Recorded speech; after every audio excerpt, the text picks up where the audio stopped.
नमस्कार साथियों, स्वागत है आप सभी का अंकित इंस्पायर्स इंडिया पर। मैं हूं अंकित अवस्थी। चर्चा देश के अंदर एक सबसे बड़े एग्जाम की, जिसमें लगभग 22 लाख से अधिक विद्यार्थियों ने 3 मई के दिन डॉक्टर बनने के सपने से परीक्षा में बैठने का संकल्प लिया था। परीक्षा में बैठे भी, लेकिन 7 ही दिन बीते होंगे, नेशनल टेस्टिंग एजेंसी एनटीए ने आज अनाउंस करते हुए इस परीक्षा को रद्द कर दिया है।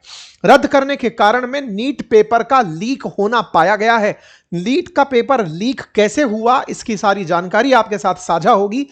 एनटीए ने परीक्षा को रद्द किया, लेकिन इसके अंदर मेजर चैलेंजेस क्या हैं, क्या होगा उन विद्यार्थियों का जो उन्होंने इतने अच्छे अंक प्राप्त कर लिए थे, भविष्य के अंदर इस परीक्षा को कब आयोजित कराया जाएगा, दोबारा फीस लगेगी या नहीं लगेगी, कौन आखिर इसके पीछे जिम्मेदार है, पेपर लीक कैसे हुआ, पेपर लीक के पीछे कौन कौन जिम्मेदार है, क्या कोई गिरफ्तारी हुई है या नहीं हुई है, और आफ्टर ऑल ये एनटीए कर क्या रहा है। वर्ष 2024 के अंदर भी पेपर के लीक होने, एक ही नंबर पे 60 से अधिक बच्चों के आने, तमाम ऐसे बहुत सारे मामले वर्ष 2024 में भी उजागर हुए। 2025 में एनटीए ने इस पेपर को टफ बना दिया, 2026 में पेपर लीक हो गया और 2026 के इस लीक ने पूरी तरह से एनटीए की साख पर प्रश्न खड़े कर दिए हैं। आइए आज के सेशन में जिक्र करते हैं इस पेपर के लीक होने के पीछे जिम्मेदार उस क्वेश्चन बैंक के, जिस क्वेश्चन बैंक से 140 क्वेश्चन हुबहू इस प्रैक्टिस बैंक के अंदर क्वेश्चन से हुबहू पेपर में निकल आए, जिसके चलते इस परीक्षा को कैंसिल करार दे दिया गया है। छात्रों का क्या होगा, इन सारी बातों का डिटेल में आज के सेशन में डिस्कशन होगा, क्योंकि फिलहाल एनटीए ने नीट यूजी 2026 पेपर लीक का मामला सामने आने पर परीक्षा को रद्द करने का फैसला कर लिया है। जो परीक्षा में बैठे छात्र थे, उन्हें नीट यूजी 2026 के तहत ही दोबारा परीक्षा में बैठने का मौका दिया जाएगा, जिसका ऐलान जल्दी ही होगा। हेडलाइन है, national testing agency with the approval of government of India has decided to cancel NEET UG 2026। ये नीट यूजी 2026 मतलब क्या है? ये वो परीक्षा जिसके माध्यम से जो बैचलर्स डिग्री है डॉक्टरी की, उसमें एडमिशन की परीक्षा करवाई जाती है। देश में आयोजित इस परीक्षा को पेन पेपर से आयोजित करवाया जाता है, यानी कि ओएमआर के गोले भरवाकर इस परीक्षा का आयोजन कराया जाता है। देश में लाखों विद्यार्थी सपना देखते हैं डॉक्टर बनने का। 22 लाख विद्यार्थी इस परीक्षा में बैठे थे और उनमें से 1 लाख बच्चों को प्राइवेट और गवर्नमेंट सीट मिलाकर मिलने वाली थी, जिनमें से 40,000 सीट्स कॉलेजेस की वो हैं जो कि सरकारी हैं, उससे अधिक जो अन्य जो सीटें हैं वो प्राइवेट हैं।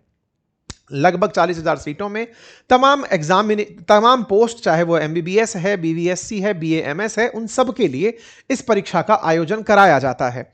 इस परीक्षा को देश की सबसे बड़ी और महत्वपूर्ण प्रवेश परीक्षा माना जाता है, जिसके माध्यम से MBBS, BDS, BAMS, BHMS, BUMS, BVSc, AH, इन सभी के अंदर एडमिशन मिलता है। अगर आप इनमें बैठने वाले छात्रों की संख्या देखें तो वो लगातार साल दर साल बढ़ती चली जा रही है।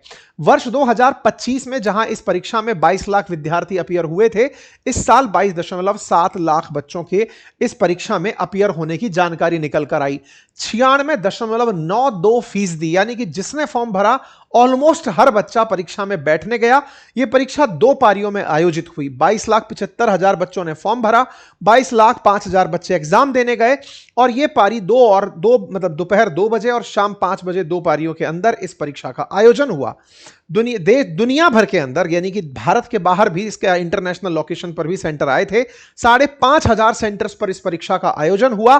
551 शहरों के अंदर इस परीक्षा का आयोजन कराया गया था, यानी कि इन शहरों में तमाम सेंटर्स पर इस परीक्षा का आयोजन कराया गया और इस परीक्षा का आयोजन 3 मई को हुआ। इसके लिए बकायदा एनटीए ने बड़ी सुरक्षा इंतजामात किए बताए, जिसमें कहा गया कि प्रश्न पत्र पर जीपीएस वाली गाड़ियों को जीपीएस वाली गाड़ियों से भेजा गया है, वाटर मार्क लगाकर भेजा गया है। शांतिपूर्वक कराने के लिए बायोमेट्रिक चेकिंग की व्यवस्था रखी गई है, 5G जैमर की व्यवस्था रखी गई है और इस तरीके से इस परीक्षा को आयोजित कराने का एनटीए ने दंभ भरा था कि हमने इसे बहुत अच्छे से परीक्षा को आयोजित करवाया है। छात्रों की जांच पड़ताल प्रॉपर तरीके से की गई, इस तरह की तस्वीरें बाहर आई। 3 मई को परीक्षा आयोजित हुई। पूरे देश में एक तरह से जो परिवार थे जिन्होंने बच्चों को परीक्षा में बैठने दिया था, वो सभी शांति की सुकून की सांस लेकर सोए कि चलो परीक्षा संपन्न हुई। बच्चे परीक्षा के तुरंत बाद ही अपने आंसर्स मार्क मैच करते हैं, देखते हैं कि कितने कितने नंबर सबके आ जाएंगे। उन सबने मैच किए। 600 से ऊपर नंबर जिनको 720 में से मिलते हैं वो सेफ स्कोर माना जाता है। 650 से ऊपर के अंक में एक अच्छा कॉलेज मिलता हुआ माना जाता है सामान्य कैटेगरी के अंदर। ऐसे में जिन बच्चों ने अच्छे अंक प्राप्त किए उनका घर परिवार वालों ने बढ़िया सेलिब्रेशन भी कर ही लिया था। लेकिन हुआ क्या? हुआ ये कि ये पेपर असल मायने में 1 तारीख के दिन ही, यानी 1 मई को, 3 मई को परीक्षा है, 1 मई के दिन ही तमाम प्रकार के टेलीग्राम चैनल्स पर घूमने लग गया था। घूमने कैसे लगा, इसके पीछे की कहानी बड़ी इंटरेस्टिंग है। राजस्थान में एक शहर है सीकर, जो कोचिंग के लिए जाना जाता है। यहां पर नीट की, जेई की तमाम कोचिंग्स हैं। आफ्टर कोटा राजस्थान के दूसरे बड़े सेंटर के रूप में सीकर उभर कर आया है। हाल ही में यहां से बढ़िया रिजल्ट्स भी आ रहे हैं। ऐसे में बहुत सारे छात्र लगातार पहुंच रहे हैं। लेकिन सीकर कई मामलों में इनका आजकल चर्चाओं में चल रहा है। चर्चा आती है यहां के एक पीजी संचालक के द्वारा, जो लोगों के लिए हॉस्टल चलाते हैं, उसके संचालक के द्वारा पुलिस को शिकायत करने का मामला बाहर आता है कि साहब कुछ ऐसा क्वेश्चन पेपर घूम रहा है, गैस पेपर घूम रहा है, जिसे पेपर से मिलता जुलता माना जा रहा है। ये कहानी कैसे शुरू हुई? कहानी हुई कि एक क्वेश्चन बैंक गैस पेपर का, जिस तरह से कि भाई कौन सा संभावित प्रश्न आ सकता है, इस तरह का एक क्वेश्चन पेपर था जिसमें 300 से 400 सवाल थे। एक ऐसा क्वेश्चन बैंक वायरल हो रहा था जिसमें से कहा गया कि पेपर के अंदर क्वेश्चन आएंगे। तो असल मायने में इस गैस पेपर से 140 के आसपास सवाल आए। ये पहुंचा कैसे? तो राजस्थान में एक जिला है चूरू, वहां का एक छात्र केरल के अंदर एमबीबीएस करने गया हुआ है। उस छात्र ने सीकर में अपने व्हाट्सएप से इस पेपर को पीजी संचालक को भेजा और वहां पर काउंसलर के जरिए 30,000 से लेकर 5 लाख रुपए तक यह पेपर बिका। इंटरेस्टिंग बात है कि इस परीक्षा के सारे क्वेश्चन नहीं बेचे गए। यहां पर यह ध्यान रखा गया कि 180 प्रश्न अगर हैं तो उनमें से 100 से 140 प्रश्न ही क्वेश्चन बैंक से मिले, बाकी क्वेश्चन ना मिल जाएं। यानी कि एक सब्जेक्ट बायोलॉजी और केमिस्ट्री तो मिल रही थी, फिजिक्स के क्वेश्चन बिल्कुल हटा रखे थे ताकि 100% नंबर किसी छात्र के ना आ जाएं। अगर 100% नंबर छात्र के आ गए तो फिर एकदम हाईलाइट हो जाएगा कि 720 में से 720 कैसे मिल गए। जैसे 2024 में हुआ था, एक ही 720 नंबर 60 से ऊपर बच्चों के आ गए थे, एनटीए पर सवाल आया। तो इस बार पेपर को बड़ा ही सोच समझकर क्वेश्चन बैंक की भूमिका में लीक किया गया। इसको बकायदा बेचा जा रहा था। एसओजी यानी कि स्पेशल इन्वेस्टिगेटिंग जो राजस्थान में यूनिट है, उसने प्रॉपर तरीके से 15 लोगों को इस शिकायत के आधार पर गिरफ्तार किया। यह खबर बाहर निकलकर आने लगी तो देहरादून, सीकर और झुंझुनू से 13 संदिग्ध लोग पकड़े गए। धीरे धीरे यह चीज बड़ी बनती चली गई कि आफ्टर ऑल इतनी ज्यादा सटीक तरीके से सुरक्षा व्यवस्था जब एनटीए ने की थी, सब तरह की व्यवस्थाएं थी, पेपर चेक, प्रिंटिंग प्रेस से लेकर के सेंटर तक पहुंचने की सारी व्यवस्थाएं थी। तो आफ्टर ऑल इसमें सेंधमारी कैसे लगी? कैसे यह हुआ कि परीक्षा से 2 दिन पहले ही 600 नंबर के सवाल छात्रों को मिल गए? ये एक बड़े सवाल के रूप में निकलने शुरू हुए। 180 सवाल आने थे, 150 सवाल हुबहू नीट में अगर आ गए तो ये हुआ कैसे? और समझदारी इतनी कि सारे क्वेश्चन सामने वाले ने नहीं डाले, नहीं तो पता चले टॉपर की संख्या इतनी आ जाती कि बाद में पकड़े जाते। इस बात की चर्चा धीरे धीरे सोशल मीडिया पर आने लगी। ये वैसी बात है जिसने पेपर नहीं दिया, पेपर के आने के बाद कुछ लोगों ने देखा होगा कि यार इसका तो सिलेक्शन हो रहा है, हम भी देख लेते तो बढ़िया रहता। ऐसे करके ये पीजी संचालक के द्वारा धीरे से बाहर निकल के आई। जब ये बाहर बात निकल करके आई तो यहीं से 1 मई की इस घटना के बाद में यह बात धीरे धीरे सोशल मीडिया पर फैलना शुरू हुई। सोशल मीडिया पर टेलीग्राम के माध्यम से, व्हाट्सएप के माध्यम से यह पेपर स्क्रीनशॉट के माध्यम से वायरल होने लगा। एनटीए के अनुसार 100 से ज्यादा संदिग्ध टेलीग्राम चैनलों पर और इंस्टाग्राम अकाउंट्स पर यह पेपर देखा गया। कुछ इस प्रकार से पेपर का सेट नंबर 12 मार्केट के अंदर इस तरह टेलीग्राम पर उपलब्ध करा दिया गया था। फिर इसकी सोशल मीडिया पर जिक्र 5 तारीख के दिन तेजी से होने लगी कि 3 तारीख को पेपर हुआ, ये तो 1 मई के दिन ही टेलीग्राम पर आ गया था। लोग इस पर वीडियो बनाने लगे कि ये तो 1 तारीख के दिन ही अवेलेबल था। ये धीरे धीरे चर्चा अब बड़ी बनने लगी थी। लोग इस पर प्रतिक्रिया के स्वरूप वीडियो बनाने लगे, चर्चाएं होने लगी, पुलिस को शिकायत दी जाना शुरू हुई कि साहब सोशल मीडिया पर दिख भले अब रहा है लेकिन 1 तारीख से पड़ा हुआ है, इसका मतलब पेपर लीक हुआ था।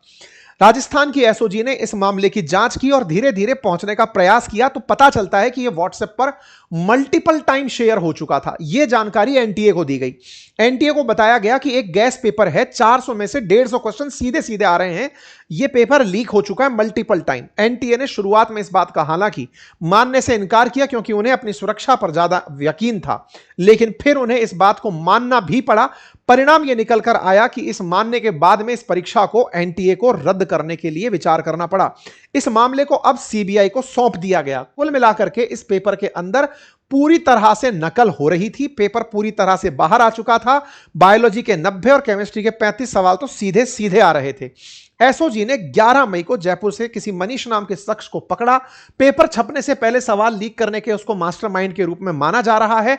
चेक किया जा रहा है कि इसने आफ्टर ऑल ये कहां से निकाला था, प्रिंटिंग से लेकर मतलब कैसे ये पेपर पहुंचा। अब ये अपने आप में एक बड़ा सवाल है और इसी को ही अब देखा जा रहा है। ऐसा ही एक मामला सॉल्वर गैंग का भी नालंदा के अंदर बिहार में 4 मई को पकड़ा गया। कुछ पेपर सॉल्वर 60-60 लाख रुपए में एक सीट के लिए डील करके बैठे थे।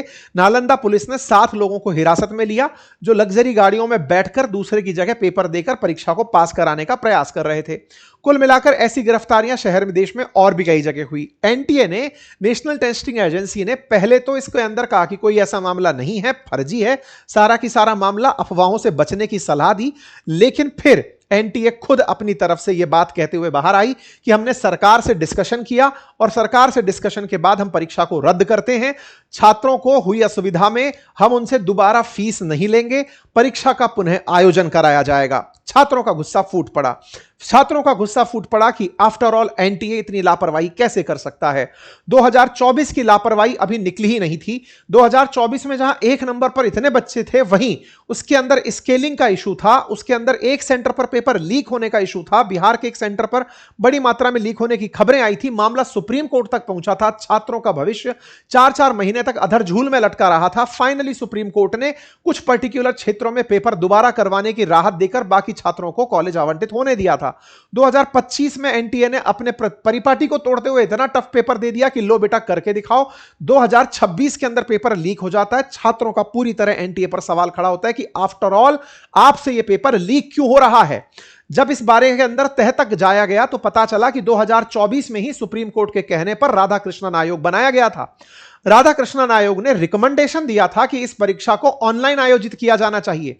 जब यह परीक्षा प्रिंटिंग प्रेस पर जा रही है, पेपर प्रिंटिंग प्रेस पर जा रहा है, सेंटर्स पर पेपर ट्रांसफर हो रहा है, तो कहीं ना कहीं उसके अंदर माल फंक्शनिंग हो रही है।